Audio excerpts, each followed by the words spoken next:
Rosebud.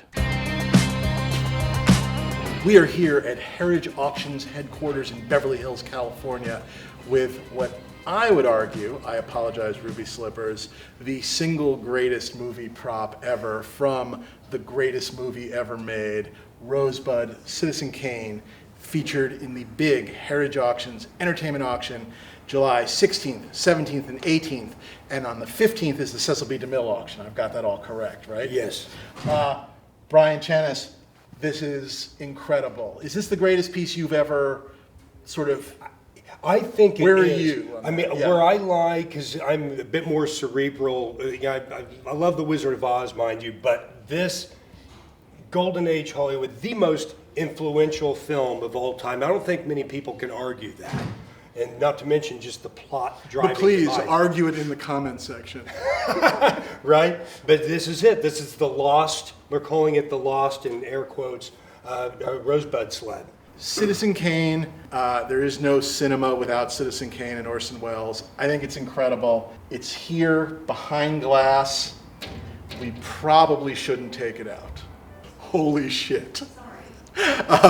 I cannot believe this thing exists. The story about how this prop came into your possession is wonderfully insane and made even better because it involves Gremlins director Joe Dante, who is himself a pretty big fan of the golden age of Hollywood. For sure. Give us that story. Basically, it was after the heels of the success of the Ruby Slipper sale, and I got this innocuous email from Joe Dante's assistant saying, "Another Ruby Slippers?"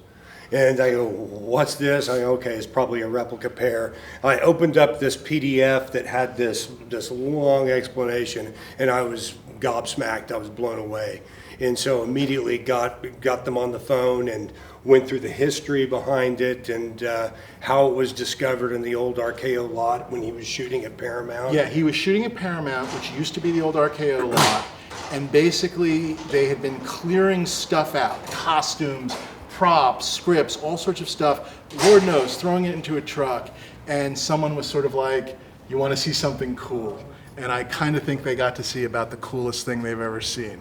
I'm going to hand this to you a second, Brian, if you're okay holding it there. Absolutely. So I want to show a couple of things. So let me talk about a couple of things about this Rosebud.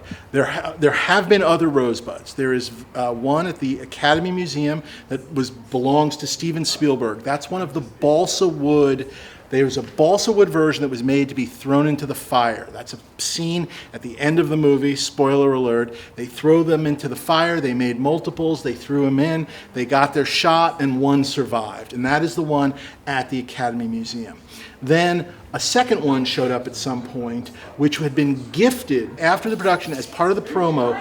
They used to do these giveaways. There was a pair of Ruby Slippers that was given away to a fan as well. So a young fan won a Rosebud Sled, and that one sold in auction a number of years ago. I'm not sure where it has gone. It went to, we don't know where it went. It sold for $266,000 at Christie's in 2006, I think.